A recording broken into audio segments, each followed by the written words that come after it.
Today's episode of This Week in Startups is brought to you by SurveyMonkey. Go to try.surveymonkey.com/twist and sign up for a free trial. And MailChimp. Manage lists with up to 2,000 subscribers and send 12,000 emails per month for free with MailChimp. Hey everybody, it's Jason Calacanis. This is This Week in Startups. Today on the program, my guest, Eric Ries, is here of Lean Startups.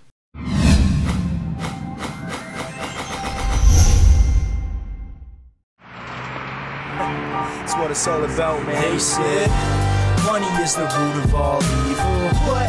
Funny how it feeds my people. Yeah. We ain't gonna live like equals until we get the money, spend the money, and defeat you. Yeah. Money is the root of all evil. What? Funny how it feeds my people. Yeah. We ain't gonna live like equals until we get the money, spend the money, and defeat you. Introducing the newest members of the This Week in Startups producer program.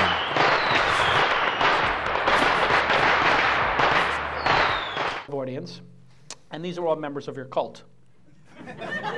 If you say so. How many people here are practitioners of the Lean Startup movement? Right, so almost everybody. Some people are like, what the hell is this thing in here?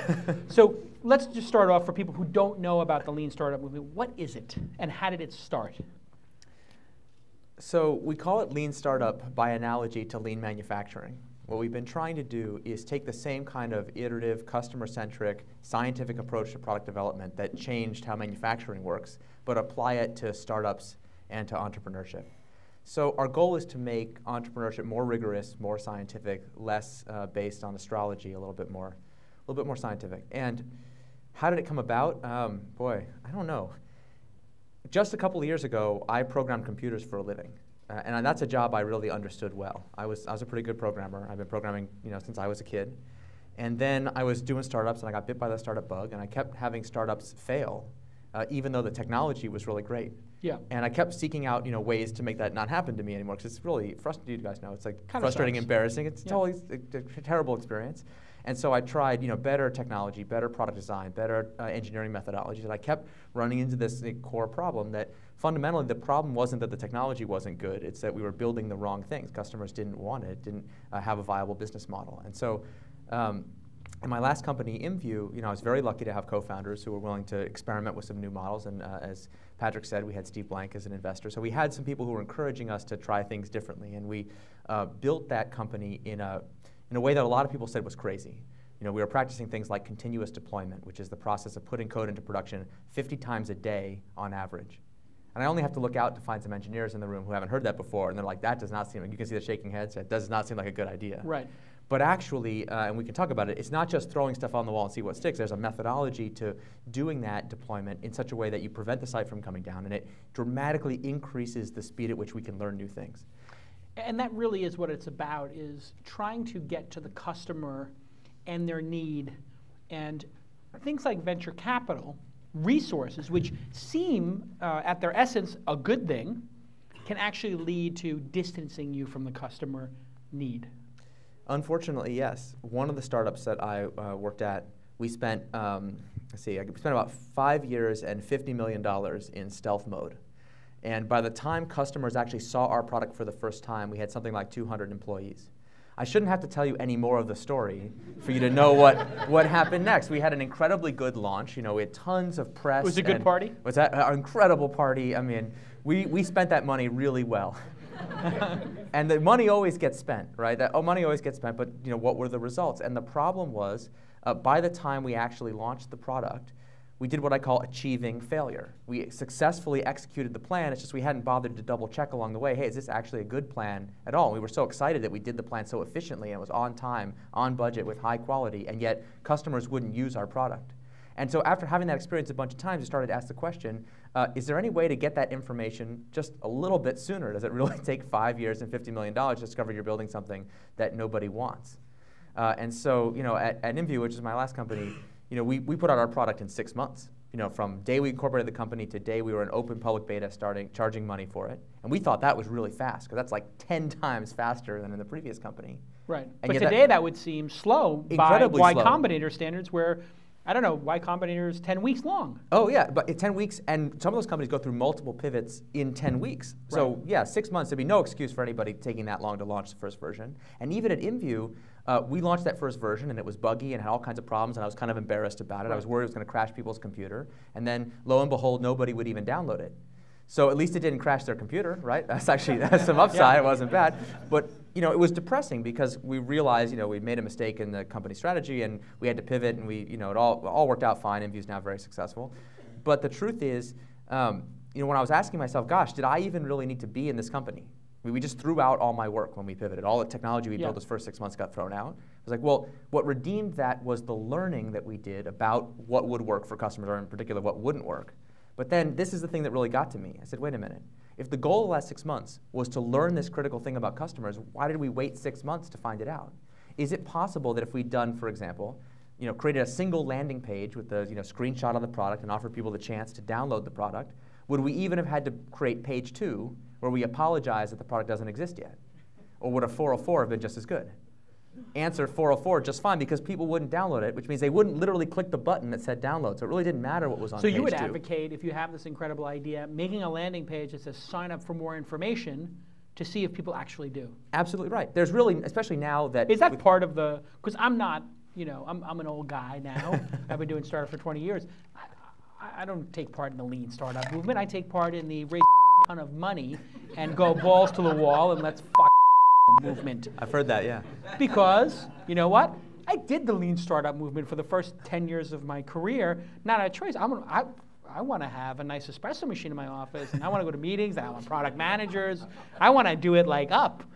But maybe I'm doing it wrong. Now you got me thinking I should be doing it leaner.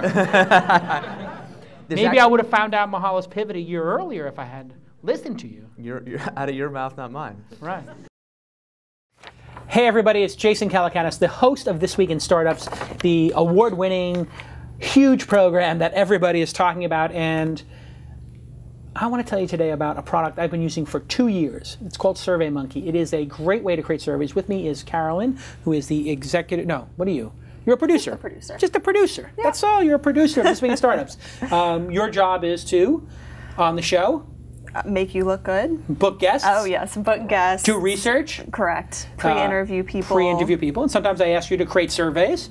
And the tool we use is SurveyMonkey. So I wanted to show people just how easy it was to create a survey. We had done a survey on who do you most want to see on the program, et cetera. Correct. But why don't we pull up your screen and have you start building a survey with SurveyMonkey. So you can, everybody in the audience can see exactly how easy this is. So here's your screen. So this is the main dashboard. You can see on the left column here all the surveys we've created in the past. Beautiful. To start a new one click, create survey. Sure.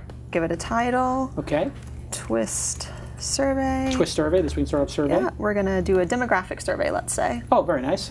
And we're going to copy an existing survey. You can do that, or you can use one of their expert templates and have it all built and beautiful. So they have templates of surveys already. Yep. Okay. So we'll copy one of ours. And this is the design, the look and feel, I guess. Correct. Okay, good. We've titled it. Okay, and we're going to continue, I see. And so since I copied an existing survey, it has the first question, but I can go in here, edit question. And I wanted to make that a radio box. We can collect multiple ones as opposed to just pick one. So we can change that to a multi-box. We can. Perfect. Now people can pick Mark Pincus and Mark Cuban. Yes. Great. And I guess you can save that there. Is there anything else we need to see on that screen? It's really as simple as that. You can randomize the order, right, too? You can. Because that's kind of important so you don't get like people picking the first one because it's the first one they read. Right. There's a question randomization or page randomization. Very cool. So now, and also the response is randomized as well. Yes. Okay. Now, I see over there they have a new feature on the top left. What is that? The question bank.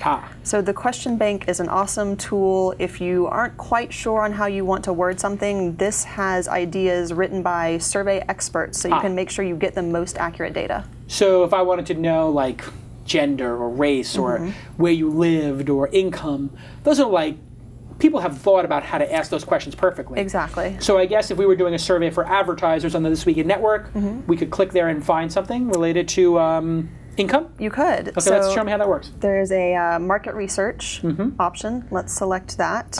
So Oh, this is for products. So let's say demographic. Let's click demographic. Are you male or female? Which category below includes your age?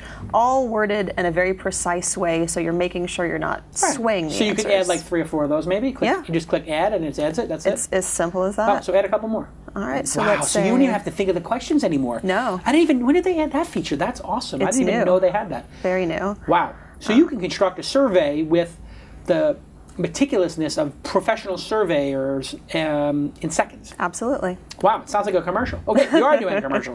But actually, it's a really cool feature. I never really thought about that. So now you've added about 5 or 10 questions there. And how do we get responses? So whenever you're finished, when you're satisfied with how everything reads, you can preview your survey. Oh, that's nice. You there can it is. see Oh, and exactly. when you pick that design, that had our logo on the top left, so you designed that once. And then you can copy it across all. You know what I hate is when you finish the survey, and then it dumps you back to a promotion for the company that did it. Now, when you have a pro account, you can send them somewhere else, right? You can send them to any URL you'd like. Any URL, can you send them to the results too? I think you can. You so can display. You can share the results or not share the results. Correct. That's what I like sharing the results because that's like the reward for taking a survey. I hate when people ask me to take a survey and then they don't do it. So there's many more features, but you basically get a URL or you can post it to your Facebook. Tons of different ways to actually collect responses. Too many for us to go through, but there you have it, folks. I mean, you can create a survey in literally seconds to minutes, and you can do it all for, I don't know, it's like $20 a month. It's ridiculously affordable. SurveyMonkey is one of the fine products that I've been using for years. And on This Week in Startups, we only allow people who have products that we actually use and love. Why? I don't want you buying this thing and then telling me you don't like it. I know you're going to love it. It is the best product, value for dollar, pound for pound. It's super affordable, and they keep adding features. You saw that question back. I never knew that existed. And you know what? You know how much they raised your price for having that and adding that feature? 0. That's the awesomeness of software as a service. It's not like these other programs where you download software and then it crashes your computer. This is all in the cloud. You log in, you use it, and every couple of weeks, every couple of days, every couple of months, new features just blossom and come out of the product. It's an amazing product. Carolyn, thank you for showing it. Absolutely, thank you. And thank you for all the hard work on the show, by the way. You've been delightful to work with. You really are. I love when I find like a person like you or Tyler or Kieran. Like, this is my greatest crude, my greatest joy in life is when I find somebody who's just hardworking and gets stuff done. It's all about having a boss that challenges you. Really? It really is. You should find one. Hey there. Am I a challenging boss? Yes, but in a great way, in a way that makes me want to exceed your very high expectations. And you've grown so much. You've been here for how long? 6 months? 9. 9 months, wow. It seems like only yesterday when you started. You've done an amazing job. I'm really fond of you and the job you've done. And I'm really fond of SurveyMonkey and these tools. You know, you have the right tools. Everything gets a little bit easier. Definitely. Thank you so much, SurveyMonkey. Thank you, Carolyn. And thank you guys for tuning into This Week in Startups. And actually, I want to correct one thing, which is that being lean is not necessarily about how much money you raise, because there are different businesses that require different levels of complexity to get to what we call the minimum viable product. And some businesses The MVP. The MVP, yes. Where did this term come from? Did you create that term? As far as I know, yes. I mean, it certainly has been in use in other places. I mean, you get credited for this whole lean startup movement. Yes. But there were other people involved. Absolutely, and I certainly do not want to claim credit, especially because what is remarkable about the lean startup movement is not these ideas per se, but the hundreds here and thousands of entrepreneurs around the world who are actually doing the work, not just talking about the work like we are, actually doing it every day. That, to me, are the people who should get the credit for having made it popular. What's the one piece of advice that makes people so drawn to it? Like, you know, it's obviously a philosophy, but there's something that pulls people in. Is it the minimal viable product? Is it iteration? Is it listening to the customer? What's the thing that people say, oh, you know, I started doing it and it's really working? What's the one piece of it? Most people that I meet who want to tell me their story about how they got into this came in through some specific tactic. Like I talked about continuous deployment, the minimum viable product. We advocate doing split testing of all product development features. So every time we put out a feature, we find out whether customers actually care or not. We don't just guess. So most people found out about it through one of those specific techniques, started to use it in their business and started to say, hey, this is really working for me. Right. But the second you do any of these kind of unusual techniques, it immediately starts to raise questions that are really difficult to answer. Like, why should we release continuously, right? Shouldn't we do Scrum release once a month or once a week or once a day? You know, the more you release, the more overhead you incur. Right. So maybe you don't want to do it too often, but the less you release, then the less feedback you get. How do you answer those questions? And so most people come in through one of these tactics. They're kind of like a Trojan horse. It seems like a really good idea at first. You get a quick early benefit, and then you immediately start to have these problems that really require they require some theory to answer. Right. And so I like to think that it is using the tactics as a way to kind of get people in the door, but then hopefully teaching them these principles that we believe are transferable across industries to different sized companies, different situations, to different amounts of venture capital raised. Yeah, I mean, if you're building the flip cam, right? Or a hardware product, the minimal viable product is the flip cam. It's not, a turntable.fm or some simplistic piece of software that you say, oh wow, this works. Now we should make the iPhone application. Yeah, and in fact, in the book, we talk about not just software companies, but also there's a company called Alphabet Energy up in the Bay Area that's doing a clean tech product. I mean, they're building semiconductors that are thermoelectric, turn waste heat into electricity. That is not your typical app. Waste heat? Yeah, literally you make this material get hot and it puts out electric current. So it is a it's when kind you of said waste semiconductor. Heat, I was thinking like waste causing heat, and okay, that's not the image that we wanted to conjure up. Yeah, but thanks for sharing. So. They are making a minimum viable product. Yeah, exactly right. They because of their materials made out of silicon, they can actually manufacture it in old CPU fabs that are currently sitting idle. So they can go from concept, new version of the product idea, in a CAD drawing somewhere, to physical thing in their hand in about 6 weeks. A lot of this stuff wouldn't have been possible in Web 1.0, though, because you spent the first 6 months or a year of your existence as a startup company getting the servers, giving Oracle $250,000, hiring a PR firm, I mean, had to do those things. Setting up your T1 took 4 months. I mean, these things. I mean, I don't know how many people here were part of Web 1.0. Right? They're like nodding, like yes. You had to wait for your servers to come from Sun. You had to get Verizon to come 6 times to get your DSL set up. I mean, a lot of it. That's high tech. Yeah, exactly. But now it seems like because things are all software as a service in the cloud, you can actually put these techniques and get a customer product out quicker. You couldn't just do this 10 years ago, absolutely. 20 years This ago. is definitely something that is possible now, was not possible then. Do you worry that because it's so simple to start a company now, that people are making too many companies? Well, we'll see. I've been saying that winter is coming. Right now we're in these very exciting summer times. Money is sloshing around. There's more entrepreneurs practicing today, I think, than at any time in history, and that's all very exciting. In summer, you can't really tell which organizations are creating value and which are actually like a glorified Ponzi scheme. Right? The companies that are just raising money in order to raise more money and more money and more money. You guys know what I'm talking about. Tell the story. What's that? Yeah, we don't necessarily know if those companies are actually creating value or just creating the appearance of growth. And I think that what will matter when winter comes is how many companies can we actually convert from a model of what we call vanity metrics, of kind of putting out the press release that makes your competitors feel bad so that TechCrunch will write about it, so that then they'll be like, gosh, how come I don't have 10 billion messages sent on my platform? You know that feeling, right? Your competitor's like, wow, it's a lot of messages. And they're like, wait, how many messages do we have? And like, why do we care about the number of messages sent? Is that just one guy with a really active web browser sending messages over and over again? People will use those metrics as a proxy for potential success later. Yeah, and I think we can do a lot better than that. And part of the case I'm trying to make in the book is that we actually need a new accounting system for startups. So we can actually tell which startups are actually under the hood, under the vanity metrics, actually making progress towards product market fit versus just throwing out the big numbers in order to raise the big rounds. And look, we're going to see. I think it'd be very interesting to see what proportion of startups we can convert over to a value-creating system so that when winter comes, they'll still be around. It is so much easier to make money today, though, in the world of AdSense existing and ad networks existing, Google Wallet existing, PayPal existing. Well, the infrastructure. I mean, it's 20 years ago, 1995, 2000. I mean, you couldn't get people to pay because they didn't know how to pay. Now everybody's got a PayPal. A lot of these things are simpler.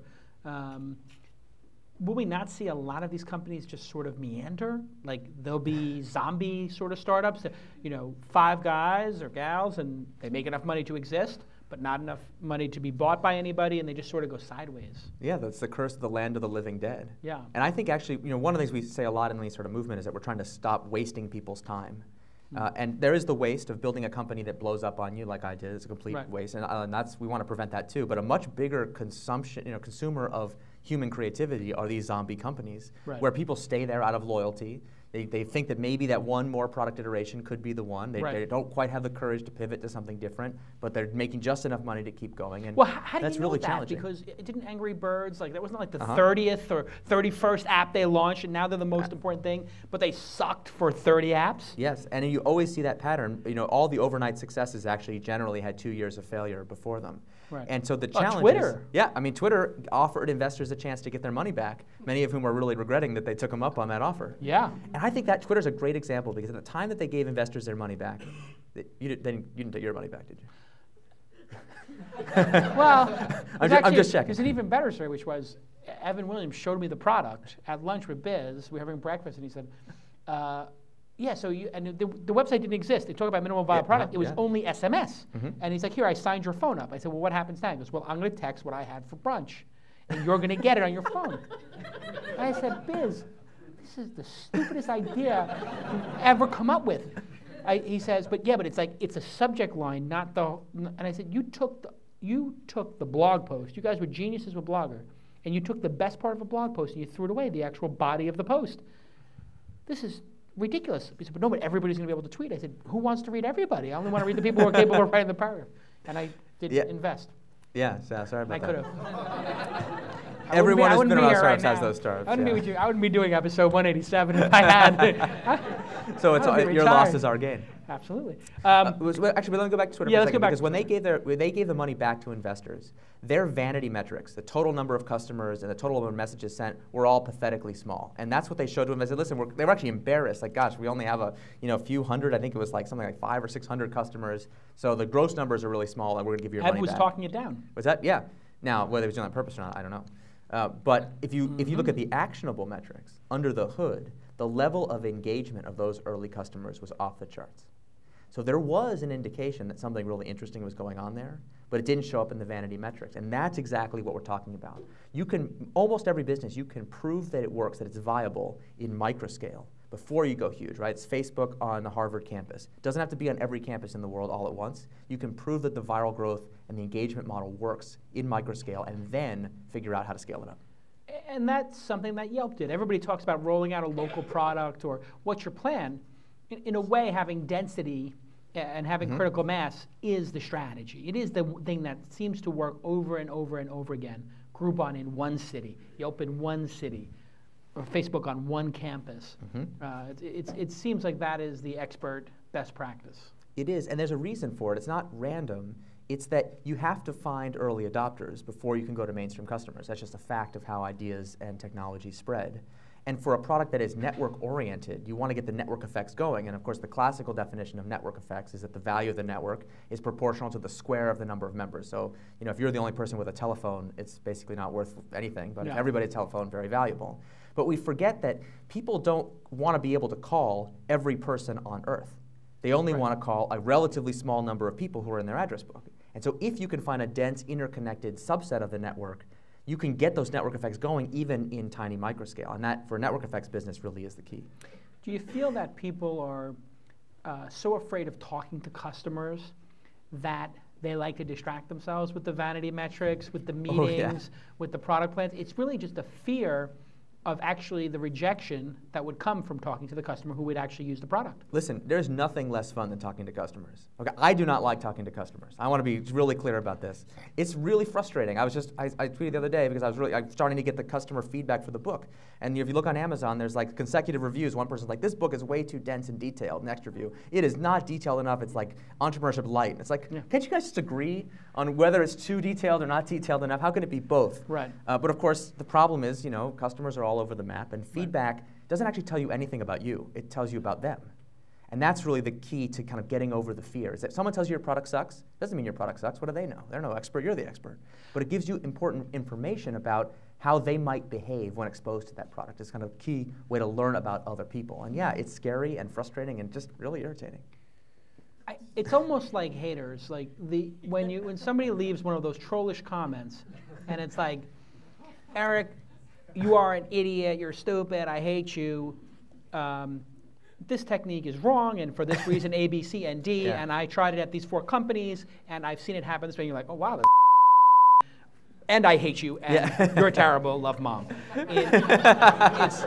But I find my haters, the jaders of the world, if you will, those are the best sources of actual great criticism and feedback. Your fans are going to just tell you, oh, it's wonderful, I love it. They don't actually get into the detail. Oh yeah, I mean, at least they care. I mean, haters care. Yeah, I mean, at InView, one of the practices we used to do is we would have every engineer, when they would make a change, when we're doing continuous deployment, so we were changing often, and when you made a change, you put it into production, get it live on the site, and then you would go into the InView forums. We ran like classic old school forums where, you know, people flame.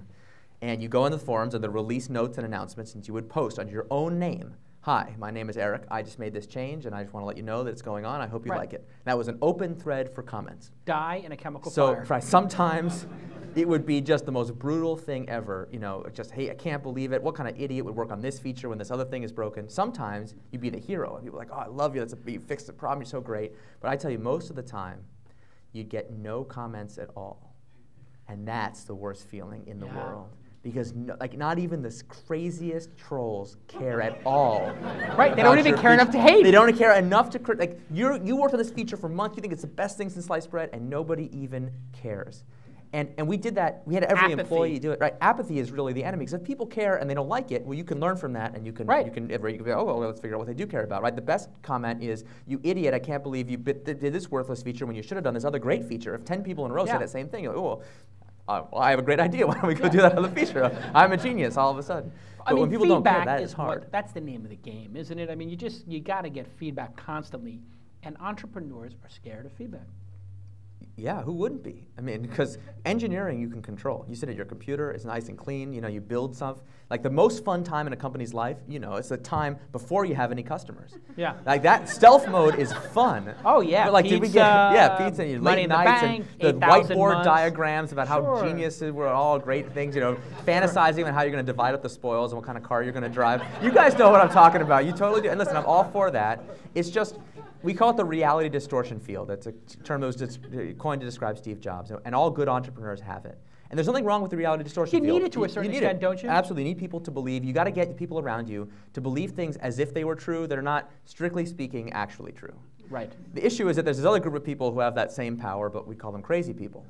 Right. So if you or if a friend of yours is following someone in the reality distortion field and they're convinced they see the world as the way it is not, you know, how do you know if you're following a crazy person or a visionary? Let's talk about feedback for a second, because we're obsessing a little bit about feedback with good reason. It's important.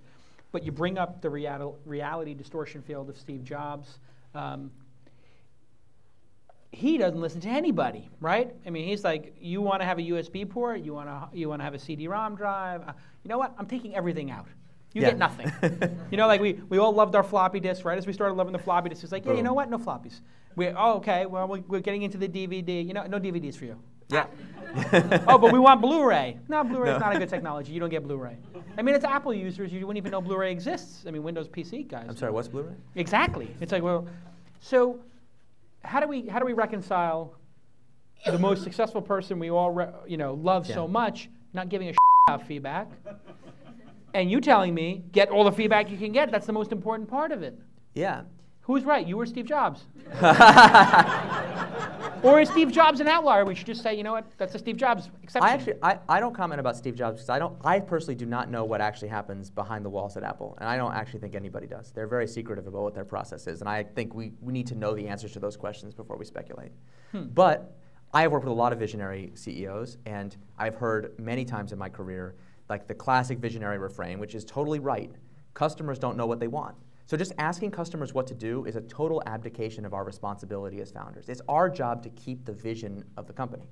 Now, imagine I'm a physicist, and I came in here and I was like, oh, I'm sorry, we can't do physics because electrons don't know what they want, and they won't tell us what to do, and so it's impossible. That's ridiculous. Our goal as entrepreneurs is not to ask customers how they think they might behave or what they might like. It is to experiment to discover how they actually behave. And that, I think, is really different from like doing focus groups and just asking people what they think. It's about trying to construct experiments that can help us learn, hey, does this make sense? And so if you look at something like minimum viable product, it's actually not about doing the smallest thing possible. It's about working backwards from what are we trying to learn about our business and what is the smallest amount of work we can do to get that same learning. So going back to my example at InView, we spent 6 months building a product. when we look at it as an engineering exercise, that was the absolute minimum we could imagine. We had it just pruning out every feature we could possibly try to get away with, fixing the minimum number of bugs, just really trying to get it out. But when we look at it as a learning exercise, you start to say, wait a minute, if my goal is to learn whether customers even want this thing, why am I building any technology at all? I know why. It's because on my business card it said Chief Technology Officer. It didn't say Chief Make a Crappy Landing Page Officer. So it was really threatening to me as an engineer, someone who's supposed to build really great technology. Yeah, I mean, that is for product creators or developers, they don't want to go light. They want to build something that's beautiful to them. They're like architects who are asked to just build a simple cottage, and they're like, well, why would you want a simple beach cottage? We got to build something something bigger. Yeah, and we train engineers that way. We train them to work quality from the inside out. Building high quality products is at the heart of every modern product development methodology, from lean manufacturing to Six Sigma to software craftsmanship movement. Quality is the key. And in the book, I make the claim that if you don't know who the customer is, you don't know what quality means. And I think that really is what we're struggling with as functional specialists. So I'll tell you an example from InView. We wanted to build a product like The Sims. This is 3D avatars. And in The Sims, or any 3D game, you click where your avatar wants to go, and your avatar graciously stands up, walks over there, avoids obstacles. We call it inverse kinematics. Their foot actually makes contact with the ground. It really looks good. It is an engineering nightmare to build that technology. You need a physics engine, and it's really difficult. And we built the first version of InView. We couldn't afford that. And we were so embarrassed that we just made it so your avatars couldn't move. And so then they solved the problem by your avatars were just anchored in the seat. Yeah. One way to solve the problem is much cheaper. That's an amazing innovation that you did in virtual reality. Right. And so customers tried that product, and they were like, I feel claustrophobic. I don't like it. I can't move around. I hate it. We're like, oh, we're so screwed, because that means we have to build inverse kinematics and physics and stuff. And we were like, we couldn't afford it. We're like, well, let's just do a quick hack just to check it out. Let's just make it so that when you click somewhere else for your avatar to go, your avatar just disappears from the old place and reappears in the new place. Create teleportation. I mean, teleportation conjures up poof, sound effects and some kind of, no, it's literally one frame, your avatar is rendering here, and then the next frame it's over there. It's from a perceptual point of view, it's the worst possible thing. We're really embarrassed to do it, but we're like, let's just check it out. And we were actually so embarrassed, we didn't even ask any customers about the feature specifically, because that would have required admitting that we had done this. It was too embarrassing. And then we did regular feedbacks and surveys. We asked customers, what do they like most about InView? And immediately, people started saying avatar teleportation. It's one of their top favorite features. And if you think about it, it makes total sense, right? Who wouldn't rather, you want to go somewhere, boom, you're there, versus you got to get up and walk or avoid all obstacles in your path. We're building virtual reality, right? The suspension actually made sense. Yeah. But for me, it was very disturbing, because I was like, wait a minute. Which version of the product is higher quality? The one with the inverse kinematics or the one with teleportation? And I think the answer is the one with teleportation, because customers don't care how hard something is. They only care how good it is to meet their needs. And so it's not just about doing focus groups. It's not just about double checking your vision. It really is about integrating this concept of testing our ideas rigorously throughout the product development process, throughout the marketing process, even as we scale up. Hello, everybody. It's Jason Calacanis, the host of This Week in Startups. One of the great things about having this program is that I get to pick the sponsors, and we only pick the sponsors based upon the products and services that myself or Tyler Crowley, my partner here, use. And one of those products that I use all the time is MailChimp. That's how I send my email newsletter. As you guys know, 2 years ago, I quit blogging, started doing email, and that list grew to over 20,000 members. I needed a way to manage that massive list. I couldn't use this desktop software. I needed software as a service. I got MailChimp. And one of the best features of MailChimp, I have it here on my screen that I'll show you, is I can segment my list. So here's my list. I'm clicking the segment button, and here I get that interface. It's just a beautiful interface. It's beautiful. Yeah, it's a gorgeous interface. And I can say, hey, show me all the people who have been added to the list after a specific date. So here I go. I say, hey, I want just the people who have signed up this month. And now I can segment and say, hey, just show me who signed up this month. Hey, here's the 81 people. Now I've got all the 81 people here. I hope, well, I can't show all their emails, but I can just click the send to button right here. And when I click that send to button, now I'm just sending to those 81 people. This is called segmenting your list, which is a great thing to do. And you can segment it by location or any information that you collect from users or some information you don't collect. One interesting thing you could do is, and here's a list of all the different ways you can segment. By first name, by last name. I can email all the Tylers on the list, by what company they're at, their job function, what they're interested in, because I ask people what they're interested in. So I could say, hey, if you're only interested in venture capital, I'm only going to email you about that, gender, location. But hey, look at that, cloud score. Remember we had Joe Marchese from CloudScore, and I could say, give me people who have a cloud score that is great. Fernandez, I think you mean? What's that? Joe Fernandez? Who did I say?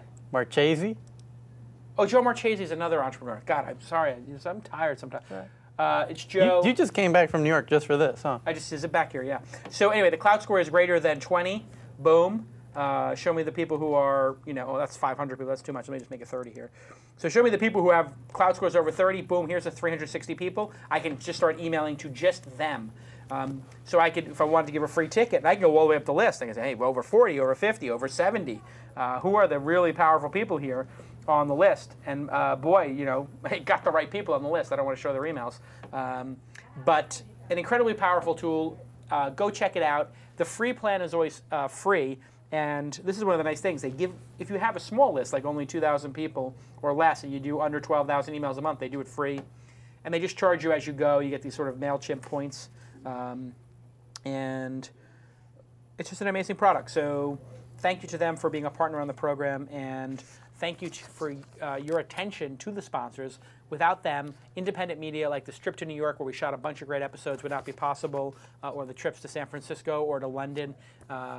It costs a lot of money to produce high-quality content like this in HD and do it on a consistent basis. And without partners like MailChimp, we couldn't do it. Thank you, MailChimp. MailChimp. What are the best ways to test a web-based or a mobile product? Just give it to your 10 friends and watch them use it, put it in front of them and say, here it is, go? What do you do? That's certainly better than nothing. So first rule is any testing today is better than the most perfect test you can imagine a month from now. And so any of you who have a stealth mode company you're going to launch in a month, just launch it today and get it over with. So telling people about it, not as good as just showing it to them. Yeah, telling people about it, waste of time, because people don't know how they would behave. I mean, there's a lot of good psychology research that says people can't even predict how they will feel like tomorrow about what they're going to have for lunch. Would you be willing to pay for this hypothetical thing that might happen? I mean, just forget it. But if you want to go to the advanced course, which is, okay, got this out there now, what kind of testing do we do? We have this concept we call the build, measure, learn feedback loop. And all of the build, measure, learn. So a software company is a company that turns ideas into code. That's actually what we do. Everything else is a side effect, all the pizza and Mountain Dew and everything. Customers interact with that code, which generates data, which we can measure. And then we, if we want, can learn from them, impacting our next set of ideas. So it's a very simple idea. But what we want to do is minimize the total time through that feedback loop. So for example, when we try to get engineers to do split testing, this is one of the most important techniques. Split test means 50% of your customers see one version of the product, 50% see a different version, and you just see, okay, well, which one converts better? Which one, which group of customers has the better performance for our product? That's, what they would call it. And defining the product is, defining what the success metric is critically important. Critically important. Time on site, page views, conversion for a sale, conversion for a subscription. That's right. How do you know which one of those is important to sort of? In the book, I outline a concept called engines of growth. I believe that there are pretty much 3 different kinds of startups that have 3 different set of metrics, and we'll go into this if you want, but the short version is there's the viral engine of growth, where you want to grow like Facebook, where each person, you want to measure how many friends do they bring with them, and in that, the viral coefficient. Viral coefficient greater than 1.0 epidemic, less than 1.0 disaster.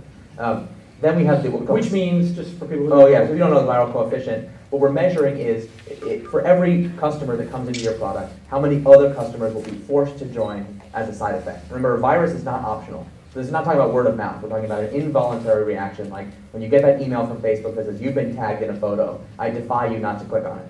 Everybody clicks on that thing, which is why they have a very strong viral and a very strong engagement loop also. So if more than one person comes for every one person who joins, it's on fire. We're going to go super linear, and if it takes 10 people to get one, then eventually the epidemic will trickle on its own. And since it's a nice quantitative measure, we can see, even if our viral coefficient is 0.1 right now, it needs to be 1.0. In each iteration, are we getting closer and closer and closer to that goal? In fact, what I try to argue in the book is that engines of growth allows us to take Mark Andreessen's concept of product market fit and put it on a quantitative basis. So it's not just something like finicky and soft. We can say, no, not only can I tell whether you have product market fit or not, I can tell you if you're getting closer to product market fit.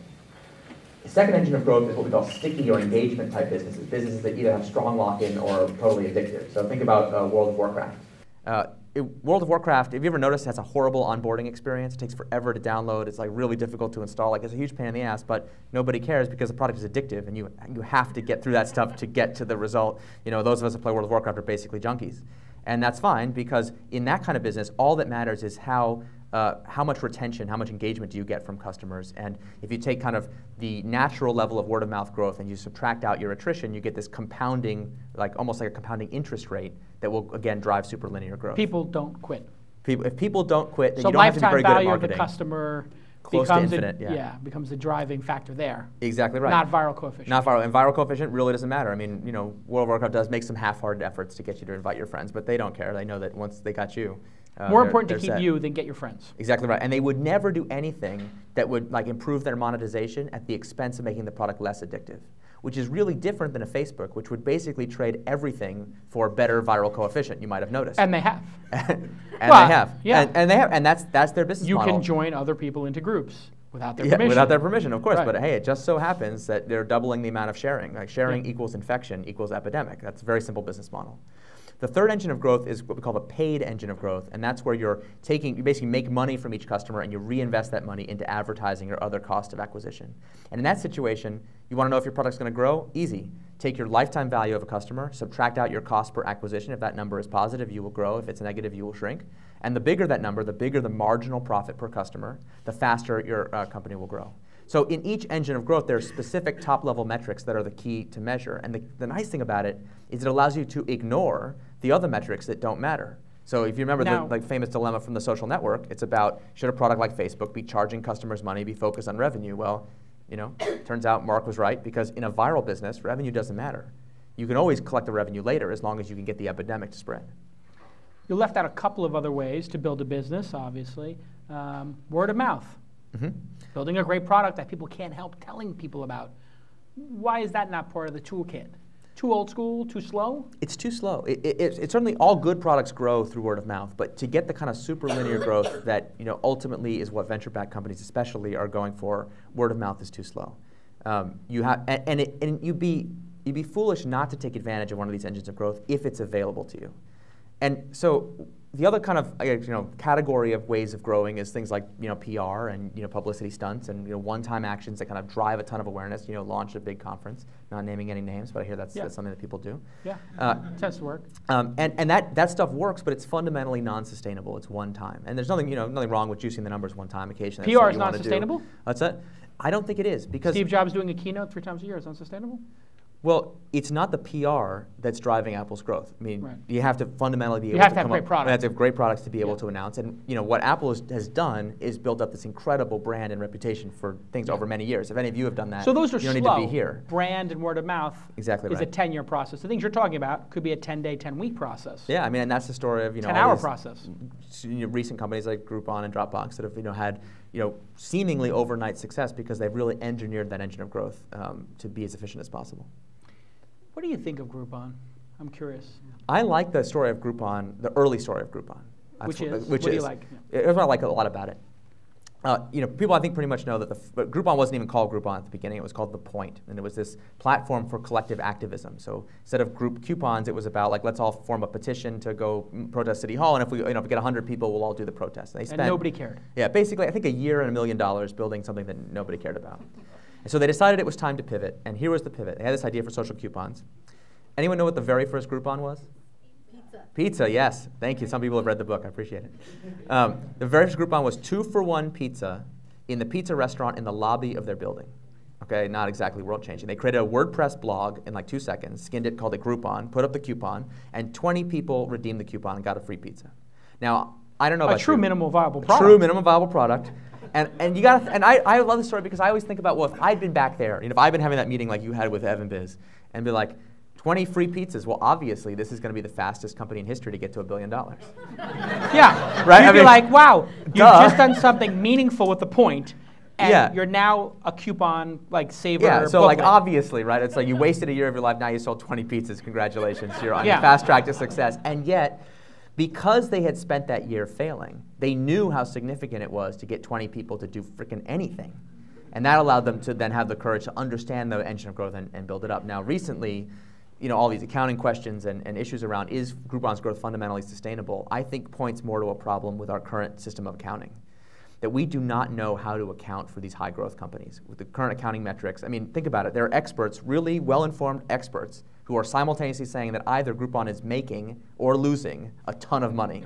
Right. Accounting is supposed to be able to tell us with certainty whether the model is profitable Well, or not. isn't it But that we're looking at the they wrong don't things. know?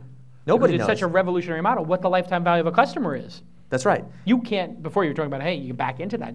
How do you back into it if you don't know if the business got to $1 billion in a year or two? Well, what is it going to do in year 3, 4, 5? Yeah, so we're at the very beginning of what I actually think will be an accounting revolution. Now I know, what could be more boring than accounting? I know, it's hard. I feel bad because people come to my talks, they're expecting something exciting, and some of you have done this before, it's like we're talking about management and accounting. It's the most boring topics ever. But I actually think entrepreneurship needs to get a lot more boring if we're going to get good at it. Because look, let's be honest, entrepreneurship is not cool. I mean, right now it's cool. But you guys know, what is entrepreneurship actually every day? It is product prioritization meetings. Okay, that is not cool. It is deciding which customers to listen to and which to ignore, and whether to pivot or persevere, and like arguing with your co-founders constantly about what features absolutely have to be in the product is like really deeply, deeply uninteresting to outside third parties. And annoying. And really annoying. And listen, if you can find a way to do it without having to do that stuff, like amen, go for it. Don't have co-founders. Is that? Yeah, I don't think that works out that well, unfortunately, because then you got to have the argument inside your head. No, you can have the argument with people. You just get to win. You just get to win. I hear that's really fun. I haven't had that experience. Steve Jobs has it. Is that, I hear that he has that experience. Yeah. And I joke in the book that entrepreneurship stories are always told in 3 acts. Act 1, the plucky protagonist and how they got the idea. Act 3 is how you divide up the spoils, and Act 2 is like 2 minutes long. We call it the photo montage. And it's just like people pounding on keyboards with no dialogue, and they write on some windows with a whiteboard. And, Pizza, beer. Right, just the good stuff and then stuff, good. Falling asleep under the desk. Yeah, and for those who remember the greatest entrepreneurship movie of all time, Ghostbusters. Right. Ghostbusters, you remember, it's an entrepreneurship movie. They're the crazy guys with this technology, and they start this business, and they mortgage their homes. And think about... Will people pay to have ghosts removed? Right. If you remember from the movie, they bought the TV ad, and they had the car, and they got everything set up, but they have no customers. They're literally come to their last dollar, and it just so happens, right before they're about to, literally the day they're about to run out of money, the customer who is having their ghost in the house finally comes in and hires them. So I think about that. Think about it for a second. If Zool invades Manhattan, 1 year later, they're out of business. They're out of business. And so is Manhattan. And so is Manhattan. Manhattan's doomed. So it's a really good thing that Zool happened to have the perfect timing to invade Manhattan right at the first time. Most entrepreneurs are currently busy waiting for Zool. Yeah. Because just like in the movies, the customer always shows up right at the key moment, right when things are darkest, down to your last dollar. But in real life, when you're down to your last dollar, you generally go down to your 0th dollar subsequently after, and you go out of business. But even in Ghostbusters, there's that photo montage of them like busting some ghosts, they get checks, and they're literally on the cover of magazines 2 minutes later. And so the interesting parts of entrepreneurship, the parts we read about in the movies, the parts we read about in magazines, those are the Acts 1 and Act 3, right? The idea and the spoils. Right. But the actual real work, as far as I can tell, every decision that really fundamentally impacts the success of entrepreneurs happens during the photo montage. It can't be in the movie because it's too boring. And you're slogging it out. Yeah, it's freaking hard, and it's not fun. And it's like, for any of you, anywhere I made the mistake of going into entrepreneurship to make money, like definitely not the best way to make money. Go work at Goldman Sachs. So much easier. Yeah. So much more certain that you will have a payday. Move around the work product of the entrepreneurs. Yeah, totally. Scale. Exactly VCs right. Just repackage it, do slice it, dice it, resell it. Let's talk about pivoting. Well. Obviously, it's getting a very popular topic to discuss, and people pivot, and actually great success comes out of it. Yeah. How do you know when to pivot or when to persevere? Mm-hmm. It's a really deep question because there is no formula. And we wouldn't want there to be a formula. This is still a deeply human enterprise, and the goal is to have really good judgment and to train our judgment to get better by repeatedly making predictions, testing, failing, and learning. That's the essence of a scientific approach. But I think we can do a lot better than the current model, which is basically like, try some stuff. If you get super traction and you have the social network experience, great. If not, right? Like, keep trying stuff and kind of worry about it. And by the time you get to having the pivot meeting, you're depressed. It's bad news. It means things didn't go well. It's really excruciatingly difficult. But since we know that entrepreneurship is fundamentally about managing high uncertainty situations, we know we're going to fail. What I'm saying is, let's schedule the pivot meeting in advance. Let's just say 8 weeks from now, we're going to have a meeting where we decide whether we're going to pivot or persevere. We'll do it every 8 weeks indefinitely until we're are making a ton of money. And it should be a very short meeting if things are going in the right direction. Be like, exactly hey, right. we're at the pivot, persevere meeting. Great. Okay, we know what to do. Let's and leave. then when you have the meeting scheduled, you can then work backwards to say, well, what would I want to know 8 weeks from now that would indicate whether I'm actually making progress? What are the metrics? What are the key metrics that would tell me what I'm doing? And when you do that, let me just do a quick survey here. Who here has ever written a business plan? Just hold your hand up. Okay, keep your hand up if your business plan had a spreadsheet in the back. Keep your hand up if the spreadsheet made predictions about revenue in year 5. Okay, keep your hand up if the revenue in year 5 was at least $100 million. See, this is the difference between Silicon Valley and every other city I talk in. In Silicon Valley, everyone's hand is up through the whole exercise. We're really good. I think the question is how many people hit their 5-year target? Yeah, anyone actually ever have their forecast turn out to be accurate? Of course not. No one ever raised their hand for that. Yeah. So we focus, vanity metrics is all about focusing on the outputs of the spreadsheet, right? How much money, how many customers, biggest numbers possible. We want to focus our energies away from that and towards the inputs. So somewhere in your business plan, in tiny 3-point font, is a little box that says 10%. And if I trace my finger over to the left and look, what is the 10% of it? It'll say percentage of customers who sign up for free trial. Okay. Now that is in 3-point font in the Appendix C, but I think that should be a leap of faith assumption, one of the most important numbers in your whole business, because if I turn that number to 0, I turn all your projections to 0. Right? You got no business if that number is 0. So what we're trying to do, to decide whether you want to pivot or not, you have to first find out where we are right now. I always say it's much better to have bad news that's true than good news that we just made up.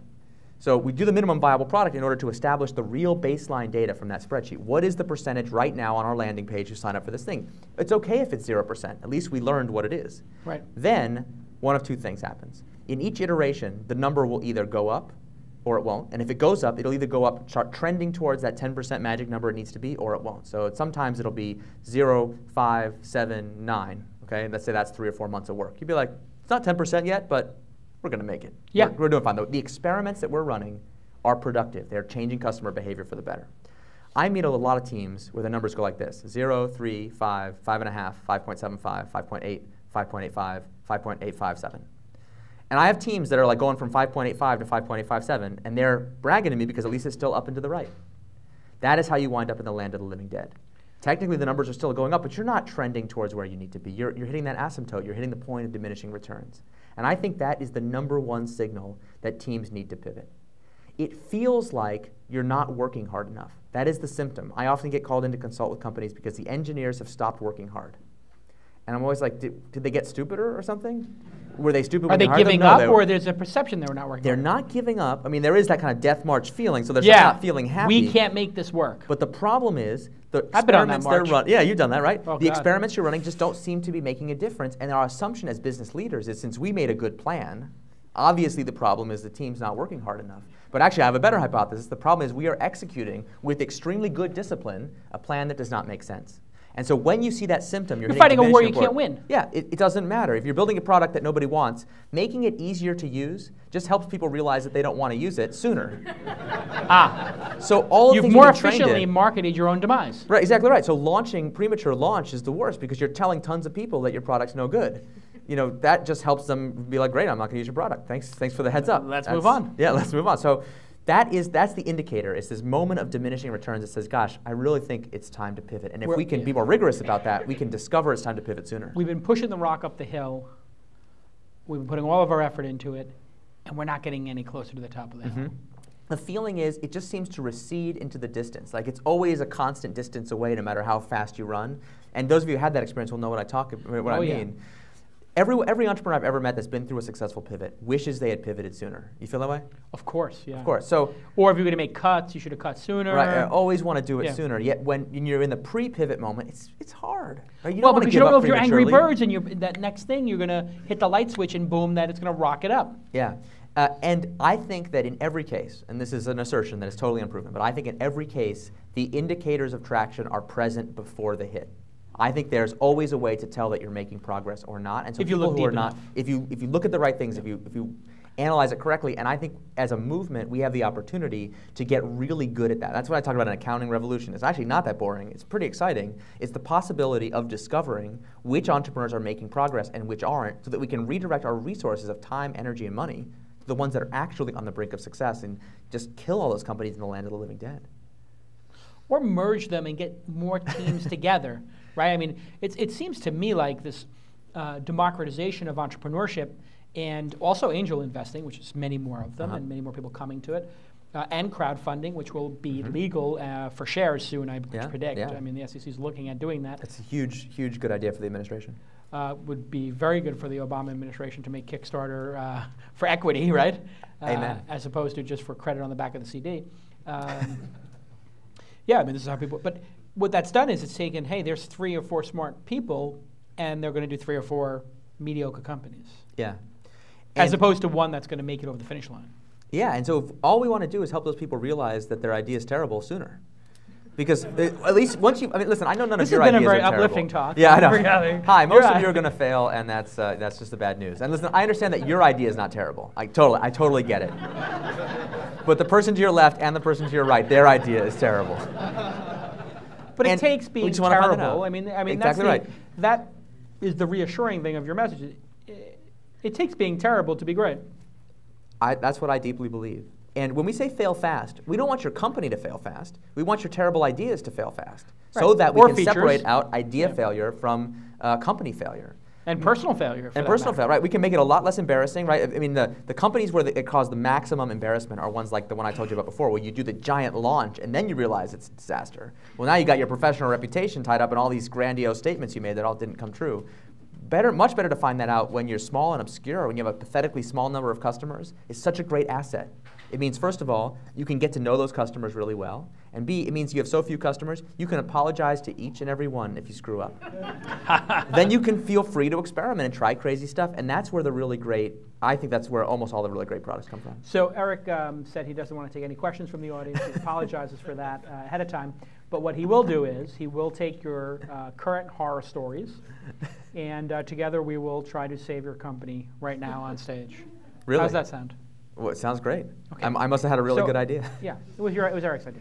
I know, I just came up with it on the moment because I was just thinking, wow, I am going through one of these situations myself personally. I'd like to get your advice on it, but I'm sure there's other people who are having the same situation in the audience who would like to hear That's about very it. kind, thank you. So who in the audience has a disaster of a business who would like to, on camera, talk about, who in the audience is struggling with something right now and thinks that maybe we could hash it out right now? Let's have a moment here, be like a revival, be like, you could come up and Eric will put his hand on you and say, praise Jesus, praise Jesus. Power of Christ compels you. I will take the failure out of you right now. Give me that microphone. Give me that. Praise Jesus. Who wants to do it? Come on now. Who wants to take the failure out of that startup? Come on now. I know there's one of you. Here he is. Hallelujah. Bring a hand. Get him up here. Get him up here. Bring him up. Come on now. Anybody ever see the movie The Apostle? Anybody? Nobody saw The Apostle? That's like one of my favorite films. Nobody moves that book. No, say it with me now. I know you didn't come to knock down my church. What is your name, son? Come here. Come here. Come here, son. What is your name, son? Brenton Sullivan. Brent. Yes. What is the name of your startup? Field level. Now I know you're hurting right now. But with the power of Eric, the sweet Jesus power of Eric, and the lead startup movement, we're going to solve your problem. Tell us what your problem is. Tell me your pain, son. Let's do it. Let it out, son. But we all have pain here, okay? Go ahead, let it out. So we started off on an idea to help coaches connect with other coaches in sports to recruit better. And so we started off in college. We thought it was stable and it was something that we could get involved with. College coaches struggle to find athletes, and so we got into that. And what we got pulled into is what we call warp suck of compliance issues. That's kind of the big trend right now in sports. So instead of building our network where coaches could connect with other coaches, we built a massive compliance program that helped coaches stay away from all their issues, and then a huge reporting engine to help compliance departments report on, track what their coaches were doing. And we didn't want to do that at all. But we felt like it was something that would be sticky enough and it would solve a big enough problem that the coaches would say, you know what, that's That's something great. But instead, What happened? Tell us what happened. Tell me, Brendan. Tell me what happened. well, they're asking for our networking. Our networking tools that we originally talked about, because they get excited every time they hear it, and we're always maybe 2 or 3 weeks away from the networking features before we jump back into another huge reporting engine issue that didn't capture 2 or 3 of the 57,000 phone calls that happened. We need to get that Satan compliance out of your product. Eric, how are we going to save his product? Tell me, Eric, what would you do if you were in a situation where you help him with his product? Get that. Stand up, Eric. Come on now. What are you going to do, Eric? What are you going to do? You tell that young man, you get that evil compliance out of his product. I love that story, actually, because what's so great about it is customers think they want something, you convince yourself that something needs to happen, and you're like, well, I guess the money's over here, I guess the traction's over here, I'll have to pivot to this thing that I really don't care about. Praise Jesus. And just because it's a pivot doesn't mean it's a good pivot. So first of all, we didn't really talk about this. A pivot is a change in strategy without a change in vision. So as soon as you abdicate your vision, the second you abdicate your vision, you're not pivoting anymore, you're just giving up. So if compliance isn't part of the vision, you got to let it go. And operating without compliance is probably scary. I don't know what the worst thing that can happen in this situation is, but my advice to you is try to let the worst thing happen. Like, let it happen to you. What's the word that somebody sues you? I've been sued. You've been sued. Hell yes, I've been sued. You know what? It happens. And the great thing about being a tiny, pathetic, tiny little company with no money, no revenue is like, you can just say you're sorry and stop doing it. So if the worst thing happens, like, let it happen. But sometimes when you go check out what would happen with worst thing, like, sometimes it doesn't happen. And in the meantime, now you're learning. Because here's the thing. You don't care about compliance. I can tell, right? You don't care. So you can't learn anything about something you don't care about. You're just sitting there in compliance class, and like teachers just blah, blah, blah, blah, blah, and you don't care. So you're not learning anything. So it is never the right thing to do, ever, to abdicate your vision. And it's precisely because you can't do science if you don't have a hypothesis, if you don't have a belief. Everything you do is a waste of time. Praise so Jesus, tomorrow, praise Jesus. No more compliance. Deal? Brendan, you... It's very courageous subject. Pray, we have an intervention here. We had an intervention here. Who else had a startup or need? Who has a startup here? Praise Jesus. You bring her up here. Bring her up. What's your name, sweetie? Bring her up here. Praise Jesus. Can I get an amen? Amen. Amen. Amen. I don't know which of us runs an entertainment network for Come here, Erica. You have a seat, Erica. Sit. Come here. Talk to Sure. me. Erica. Tell us your story, Erica. I run a company called Whoosh Traffic, WHOOSH Traffic, and along with my co-founder Parnell, we've built the business to grow well into 6 figures a year with no investors or anything like that. So now we're at the point where our revenue and our expenses are exactly the same, and so that's not terrible, but we're kind of in that land of what? Yes, land of the living dead, yes. That. Welcome. And the problem is... It's the land of Satan. And the problem is that we've built this entire company from my personal network, which is really big because I run a huge popular blog. So that's been awesome so far because it's helped us grow this business to this point. But now I have very little experience growing a business when it's not just people I know signing up for it. So that's where I'm stuck at this point. Okay, Eric, let's stand up here. Talk about this case. Stand up, You have a business that is not growing and is based on your personality. And you want to break out of this. Yes. This purgatory. Eric, break her out of that purgatory. Okay. Can I get an amen? Can I get one? Come on. Are we feeling the Holy Spirit? You feel the Holy Ghost? You feel the Holy Ghost? Go ahead, Eric. You're the Holy Ghost. I love it when people bring up... Say Holy Ghost power. Okay, go ahead. I love when people bring up problems that are totally solvable, so thank you. This is great. There's the law of sustainable growth. And all it is very simple. It means that new customers come from the actions of past customers. So that's it. So if the growth is coming from your network, then you're not using the law of sustainable growth because you're just getting as many customers as you can, but fundamentally there's only so many you can get. So the question you got to answer is, what can your customers do for you that will cause other customers to want to join. It doesn't have to be 1 million customers, but it's got to be that one-for-one replacement. So yeah, we haven't done that. the options are viral growth, right? Make each person praise, oh God, you really get me, man. I'm starting to get infected with this thing. If my accent changes, someone throws something at me. You can have each person infect somebody else. So if they're using the product, if they, for example, start to blog themselves about how great the product is, then they're being like you, like being a blogger and recruiting other, basically affiliate network. It could be that you have really long lifetime value. Customers use your product and stay forever. That's what we In which case, then you have the opportunity really to use the sticky, we call the compounding growth engine, which is a little bit more complicated, so you have to read the book. But luckily, you have a copy waiting for you. I've already read half of it. So. Okay, good. This is in the second half. Are you saying she can go deeper? She can go deeper with the existing customer base, or the existing customer base can extend the customer base? Or if you make money from your customers, then you can invest in advertising. So you actually have the very fortuitous position of being able to choose any of these 3 engines of growth. So we make money, but our expenses... We make money. We're well into 6 figures a year at this point, but our expenses, which are mostly employees at this point, and some technology expenses, are pretty much equivalent to our revenue at this point. So we don't have a lot of room for advertising, and since it's self-funded, it's not like we can run back to investors. And I'm pretty passionate about self-funded businesses, so I don't want to run to investors at this point and try to grab checks. Prices? I mean, it sounds like it. I mean, I don't want to tell you how to run your business because, listen, I don't think, but it sounds to me. Listen, I'm still an engineer at heart, and we have a saying, garbage in, garbage out. So I know very little about your business. But if you want to use the paid engine of growth, you have to find a way to have marginal profit per customer. It actually doesn't matter what your fixed expenses are at all. Right. The question is just, do you make more money per customer than it costs you to get that customer? It sounds to me like you actually don't have any experience yet in paying to acquire customers. That's correct. An expertise that you're going to have to develop. But the great part is we live in an age, I call it the rentership of the means of production, for those that remember all Karl Marx. You don't have to own the factory, you can rent it. You don't have to own giant billboards and distribution channels. You don't have to have your own TV show, although it helps. You can rent people's attention really cheap. So for $5 a day, you could be on Google AdWords or Facebook ads or stumble upon ads right now, tomorrow.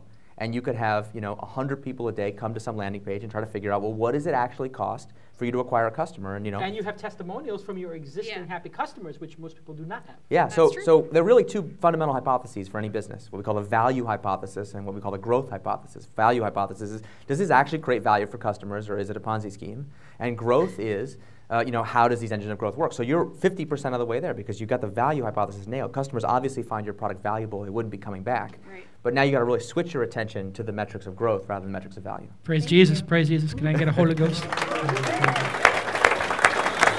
Oh, I bring it. Who else? I know that some people are out there hurting. Oh my God. Come up, my son. Come up. Come to me. Come to Eric. You share your pain with us. We're going to take that pain. We're going to turn it into success. Come here. Give me a hug. Okay. Kneel down with me, son. Kneel down with me, son. Okay. Can you say praise Jesus? No, I don't think you did. Don't do that. I say to praise Jesus, okay? I think you might be of the Old Testament persuasion. I'm of the New Testament. Okay. I'm Jewish. Okay, tell us a story. Tell us a story. We share half a book. Go ahead. So, should I stand up or should I sit like? Not sit, we'll sit here. Okay. So the name of the company is called GradyBuddy.com. We actually bought the domain name about 3 years ago, and it's been pretty much one startup after the other. This is probably, I think, the 4th startup we started. So basically, this idea was really simple. My university had a note-taking program where they would send students to take notes. But the ridiculous thing was they would sell the notes in hard copy. So we created pretty much a digital distribution platform. And what we realized is when we tried to see how big the market was, we realized there was only a select few universities that actually have a university-sanctioned note-taking program. So what we did is we went to the biggest note-taking program, a university in the nation. We hired the manager secretly as an advisor, and she pretty much sold us the entire logistics of the business. Problem was when we went to sell the platform to these universities, the bureaucracy was so dense that they would send us to one person after another person after another person. So we realized that institutional sales will probably last longer than our company will at that point. So we decided we had to do a big pivot at that point, which we're in the process of working on right now. So what's the question? I think the question is. I don't really know what the question is, but it's a problem. It's a problem. Well, why don't we start? So here, with what do you can't get through that evil bureaucracy. Tell us right now. What is your pivot? Okay. So university sanctioned will create very consistent and very professional notes. However, if you go to the other end of the extreme, which is user-generated notes, it's a very much it's a more of a scalable model. However, you don't have the same type of professionalism. So what we try to do is have some type of basically incentive program where we compromise. It's not totally user-generated, where we have some type of set of editors who review the notes, but at the same time, it's not completely professional as well. Eric? So again, two questions. Tell our son here what he should do. First of all, what should he worry about in the a pivot? Yeah, first of all, I love the pivot. Congratulations making the pivot, because sales channel pivot is one of the hardest kinds, because you've invested all this time and energy in learning how to do institutional sales, and you have to throw all that knowledge away because it's a complete waste of time. That's painful. So I feel your pain. Thank you. We all feel that pain. Yeah. Those of us who've been there, it sucks. Actually, one thing really important.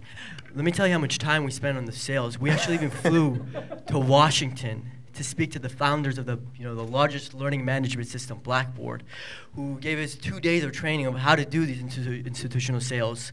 So we're so pumped. But this pivot was so huge for us. But yeah. And listen, and for everybody else who's hasn't invested all that stuff, don't you wish you'd found out a little sooner how bad the sales cycle was before you'd invested all that time? So for those who are thinking about engaging in a sales cycle type business, you really just want to go read the 4 Steps to the Epiphany, which is an extended section about how to build what they call a sales roadmap and how to find out what the cycle time is and try to avoid this mistake before you spend so much time on it. But what's exciting when you make this kind of pivot is you've learned a lot about what the benefit is of the note-taking program and what professionalism means for students. So you have a head start on the value hypothesis. How do you make notes that actually students find valuable? And in terms of making them user-generated, you have the possibility of having it grow virally, right? Because user-generated notes are going to be passed student to student. That's potentially very disruptive, very exciting. So the question for you is, how do you unlock that engine of growth? You're in good company. What we call the consumerization of enterprise is like a big thing right now, where things that used to have to be sold through channel, instead you go directly to the end user. You get them to all get excited about it, and then you force the kind of gatekeepers who would have been like, I'm not sure if people will want this. You're like, you go to them and you say, listen, I've already got 80% of your Yammer students. and LinkedIn. Yeah, exactly right. I mean, CIOs are their job is to prevent new products from being used inside their companies because that's a headache for them. And so you bypass that because you're like, well, we're already using the product now. Remember the guy with the compliance problem? Now you just turn that problem around on the CIO. It's like, do you want to continue to have a compliance problem, or would you like me to help you? And that all of a sudden becomes a much more compelling sales pitch than, can I give you a headache of another app to have to maintain? Basically, and picking a location, if I may add. Yes. If you pick a location like, hey, I'm doing this just at UCLA, USC, whatever, and we've got 40% of your classes already taking notes, wouldn't you rather have this be done in concert and be done correctly with your professors and, Yeah, this is a perfect place to apply the Facebook model. Pick a single university. I would pick one just like Facebook and Harvard, where where students are passing around hardcover notes, that does not have an official platform, but the activity is there. It's just completely not digital. And set yourself a goal. Be like, we're going to build a product that can take over this campus in a month. And then that's your standard. Now, to get campus taken over in a month, work backwards. What's the viral coefficient got to be? Okay, well then what is it for our MVP? Oh, it's 0. Okay, now we got a goal, right? Once you have a baseline and a goal, then you can find out it's time to pivot so much sooner. This pivot is going to be so much more fun than your last one, I promise. If you can measure it, you can manage it. Okay, thank you very much. Thank you, my son. Thank you, that's very brave. That is another intervention. It's a lot of Holy Ghost here. That was a good channeling of Peter Drucker. I just love this movie. I feel like I should. If I wasn't an atheist, I would have been a great minister. Amen.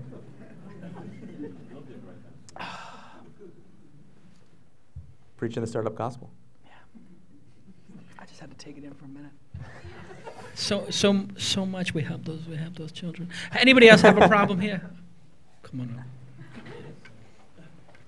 What is your name? My name is Terry. Have a seat, Terry. Tell Eric your problem. Okay, Eric. So basically, my company is called Stumeroom. It's a Netflix for costumes. I go to USC right now, and we took a survey of 365 students. but they, people in sororities and fraternities answered that they attended theme parties every week. So we thought that was a really good opportunity for costumes, so we could rent them out instead of having them always to buy a new costume for every theme party. So basically, we've launched officially for 4 months now. We launched probably at a not so good time because it was during the summer. But now school has started, and we still don't really have many official orders coming in. And so we're wondering basically when to pivot and persevere, and or basically what kind of metrics we would need to use to see like how or like where our business should go. This is going to be an easy one for you. Go ahead. Well, I'm curious how you think people will find out about the Netflix for costumes. What's your plan? So far, because we're very low budget, we've attacked like social media. But besides that, we've had Facebook ads. There's not much paid advertising that we're doing. But do you think that's the main issue? So it's not that you don't have good metrics, it's that you don't know which metrics to track because you haven't picked an engine of growth.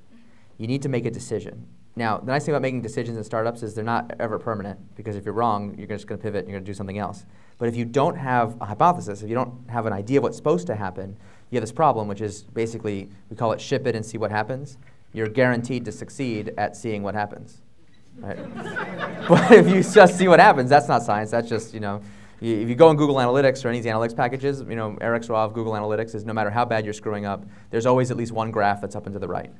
So you can always find something going well to be excited about. You'll never be able to pivot with a clean conscience until you choose one of these ideas. So like, is it going to be through paid advertising? Okay. Let's organize your entire company around saturation advertising of one campus. How much would that cost? What's the per customer cost of doing that? And then do we make enough money from each customer to cover that cost? And let's try to run that experiment and see how it goes. I think the concept sounds really smart. I mean, you seem like you've identified a clear customer pain point. It's around, you know, a specific thing. And so you won't be able to tell if it's working unless you really specify, okay, how do we know that customers actually want this thing? But there's one more thing you could try, which is a concept in the book we call the concierge minimum viable product. And that is, before you necessarily have a lot of technology, and if you're having trouble finding some initial customers with which to experiment on, you can start by getting customers manually by hand. So I would say if the theme parties happen on weekends, I assume, you should never let a weekend go by without renting out some costumes, somehow, so that you get some experience each week of actually serving customers. And you really don't need to build any technology. You don't need to be on social media. You don't need anything automated until you have so many customers you don't have time to service them manually anymore. So give that a try. Yeah, and I have another thing to add to that just on the marketing front and PR. You're a student there? Yes. And you have friends who are students there? Yes. And are you in a sorority? I'm in a business frat, Delta Sigma Chi, but okay. not a sorority. Well, okay, good enough. Throw a party with some amazingly difficult outfit to do or a challenging one, and then walk around campus and say, are you coming to our toga party? And if you don't have a toga, here's a place to get one for $10 and hand them a flyer. And now you've just acquired 1,000 customers and tell them, by the way, our toga party is the first Tuesday of every month. Or our, just start a first Tuesday costume, or first Friday costume party, and just set the theme for 10 months. And then every time they come to party, say, oh, by the way, next is vampires, here's the piece of paper. Hallelujah. Amen. Amen. You can solve all these problems. Some of it can be done with marketing. Some of it can be done with panache. That's right. I agree. It's not measurable, but that is the magic that I can do. It's totally measurable. With that marketing PR panache. If that works, the metrics will be there. It's like a chocolate peanut butter right now. Where have you been all my life? Oh my God, now we got everybody wants that Holy Ghost Spirit. Everybody, we got too many people here. How much time do we have left in the tapes? How long have we been doing this for? How long can I keep this accent going? No, seriously, how much more time do we have? Does anybody, we have to get out of here soon, or what's the story? It's 9:20 right now. Okay. So about 10 minutes. We have about 10 minutes? Okay. Let's just do this really quick. Come on up, you have a question? We'll open it up to questions now. It doesn't have to be an intervention. Yeah. You want an intervention? No. Just ask a question. Very quick question. Terry, yeah? Yeah. Terry just sat here and said, here's my company name, and it's Netflix for costumes. You two both looked at each other as entrepreneurs and nodded and smiled and said, we could all tell that you were saying, oh, that's a nice little idea. How do we balance this suggestion that we are looking to assess and judge assumptions of our business against disclosure of what might be a very simple idea and risking it being suddenly out there in the public domain to be stolen, copied, ripped off by clever people? Not suggesting you would, but you know, we totally would. We're ripping it off right now. Actually. You already said we're entrepreneurs, right? It's redundant to say anything else. You talk about getting the advice from haters, but what you really want is the advice from clever people. And clever people all around are saying, well, Netflix hold on. Costumes, We're talking to clever people who thought Twitter was a bad idea, and I thought Facebook was a bad idea. So it's how do you? It's balancing. I was at Mark Pincus the night he bought the poker game, and he said, "Do you want to go in with me on buying this poker game on Zynga?" I would have been his partner on Zynga, or I had a big chunk of it. Right. I didn't. So nobody knows is what he's sort of getting at, and there's a finite amount of time. Execution is everything. Ideas mean nothing in this ecosystem. They're worthless. He's gone through wrote a whole goddamn book on execution and how iteration. Everybody's trying to. Everybody goes after the same ideas. Ideas mean nothing. Yeah, just for the record, I've turned down early jobs at Google and LinkedIn and Facebook. Yeah. So you don't want to add up how much that would have been worth if I made better decisions there. But let me say one thing about the fear of having your idea stolen, because I do have a cure for this fear. Anyone who ever has this fear and you want to have it irrevocably cured for all time, here's the cure. Take one of your second best ideas, not the best one ever, but one that you still feel is pretty good, and try to get it stolen. Find the relevant product manager at the relevant company who should be doing that right now, and send them a memo. Write them a business plan, go into their office, and see if you can get it stolen. I have never once, even one time, had someone succeed at doing this, because the truth is, everyone's got tons of good ideas. Every big company is drowning in good ideas. The reason startups kill big companies is because they can't execute. They're stuck in the mud. They go slow. If a company could take your idea and out-execute you, you're so screwed. It doesn't really matter how good your idea is. If a big company can. If a big company could do that, I mean, look at, but outrageous. The truth is, one of the other things I can tell you, though, is an empty can makes the most noise. Talking about your idea before you have it in the market and the ability for users to consume it is really a waste of time. I never talk about anything until I've got it ready for the consumer to engage in, because then you do face the risk of somebody who already has a similar idea, which happens all the times, getting out before you and getting some of the credit. Cosmo and Urban Fetch would be a great example of that. They were going around raising money. One of the VCs liked the idea so much, they started Urban Fetch to compete with them. So I wouldn't go out talking about all your great ideas until they're ready for the market. Another question from the audience? We can take maybe 2 or 3 more if we'll have them. You have to run up here and get the microphone. Or you can scream it out, I guess. How do you quantify viral coefficient? Are you using a specific formula going from 0.1 to 1.0? Yes, I will tell you the math, but you really want to look in the book, or better yet, look online. There's some really in-depth tutorials. The basic idea is think about the flow of how an invitation happens. I sign up for Facebook, and then it asks me to import my address book, and I send out a bunch of notifications. Each of those notifications someone either clicks on or they don't click on, and then they either register or don't register, and then they re-enter the cycle. They send a bunch of invites or not. So the math is really simple. It is the number of invitations sent per person times the conversion rate of each of those invitations times the number of invitations that the next generation sends. So it's generally 3 numbers multiplied together. People calculate it slightly different ways for better or less precision. You can, of course, segment it. And there's a lot of advanced techniques, but that basic idea, don't even wait for your analytics package to do it. Just do it by hand, to go into your spreadsheet. Go just write it down. It's not that complicated. We're talking about multiplication.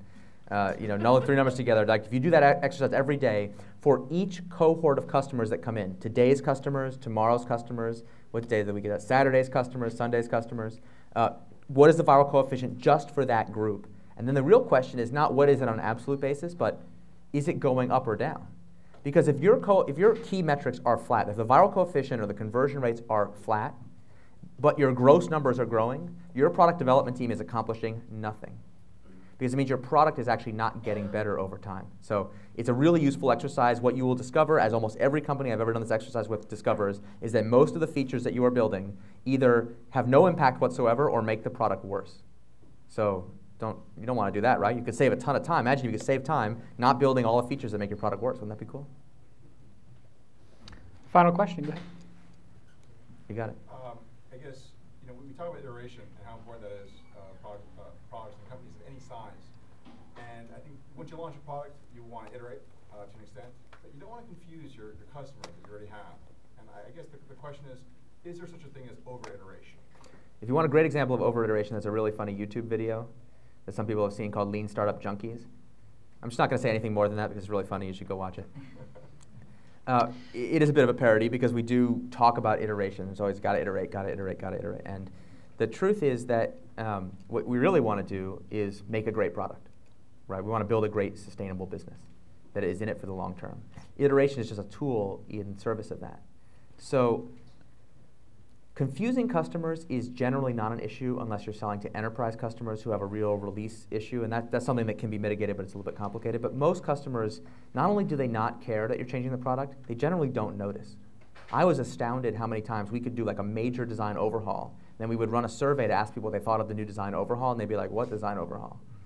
We once asked people, we were trying to get a survey about the fact that we had this downloadable client, a 3D avatar thing, and then part of our client product was in the client, and part of it was in the website. So you constantly have to switch between Windows, web versus client. And we would ask people questions like, how much time do you spend in the client versus the website? And they would be like, yes.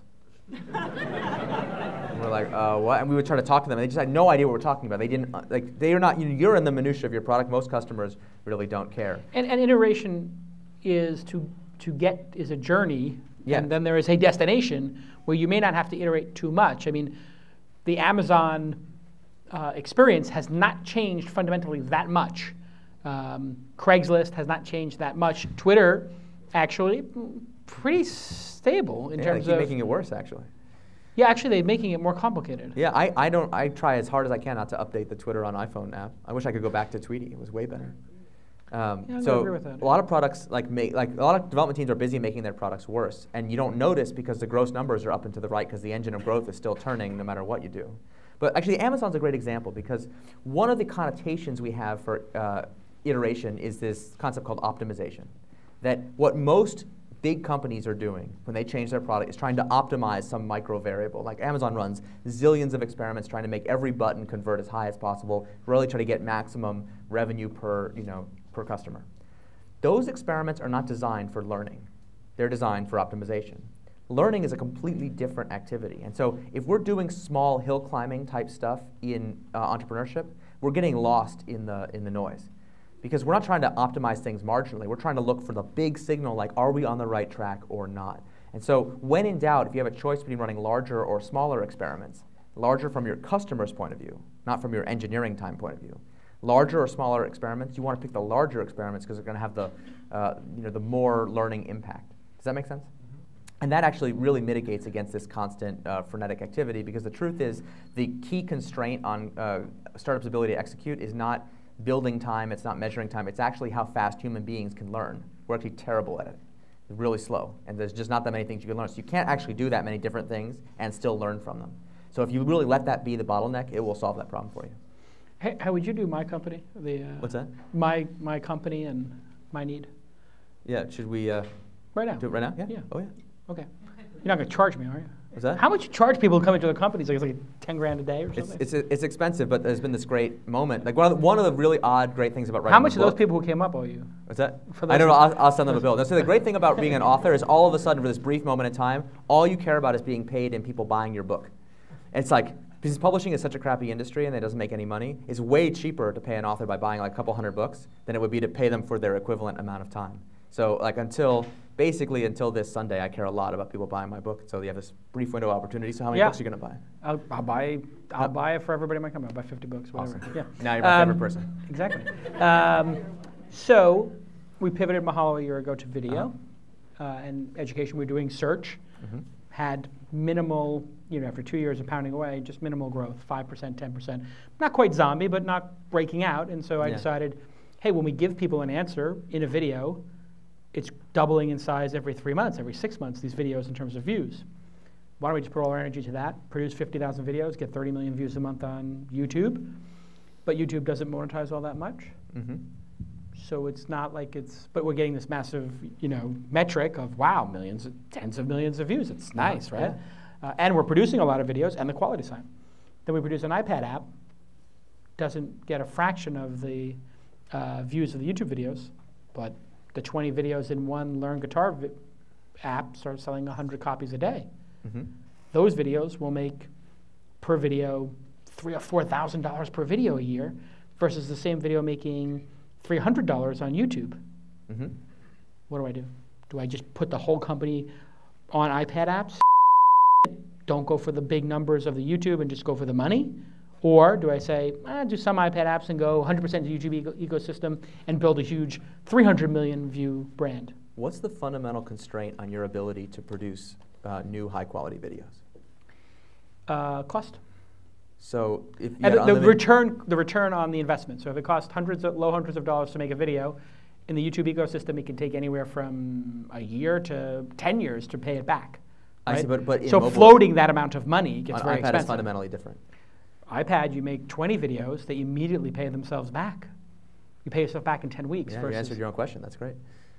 No, as a consultant, that's always the best. It's always the best. No, seriously, it goes back to the law of sustainable growth, which is, in the YouTube ecosystem, you're collecting all this attention, but it's not helping you grow because you're not retaining those customers for the long term. You're not getting a viral lift from it, and you can't charge them any money.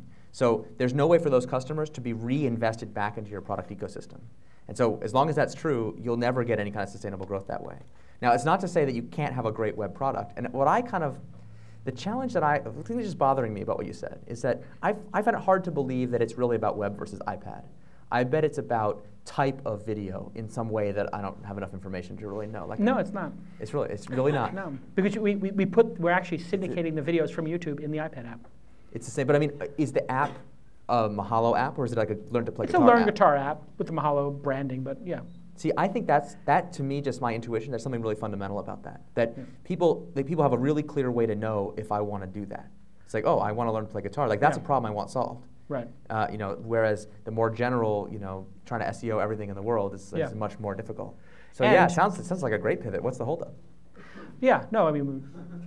All right.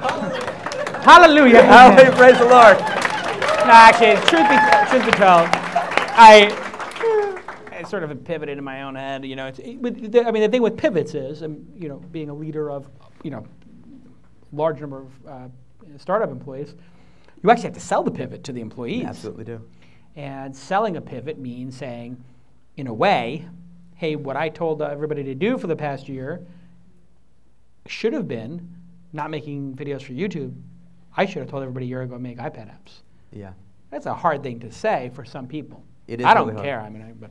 Yeah. But you care about the productivity of your employees and their morale. Yeah, definitely. Yeah. I care about winning. That's what I care about. Yeah. That's the truth. Entrepreneurs want to win more than anything. Absolutely, because we have a vision of how you could change the world. Yeah. Yeah. What I would say is, first of all, you're going to read chapter 9. It's going to help you a lot. All right. And all the rest of you will read it too.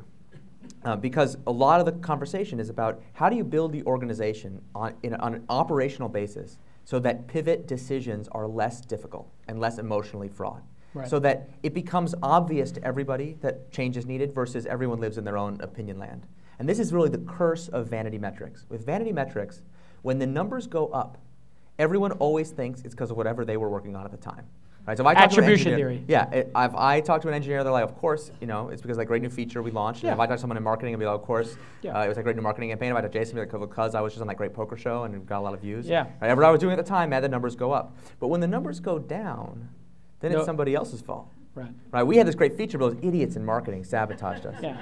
The infrastructure team couldn't keep the servers up. Yeah, it's the stupid servers. Or my favorite is seasonal effects. I don't understand why seasonal effects never explain the numbers going up. I only ever explain them going down. It's like, why are seasons always negative? I don't understand. Yeah.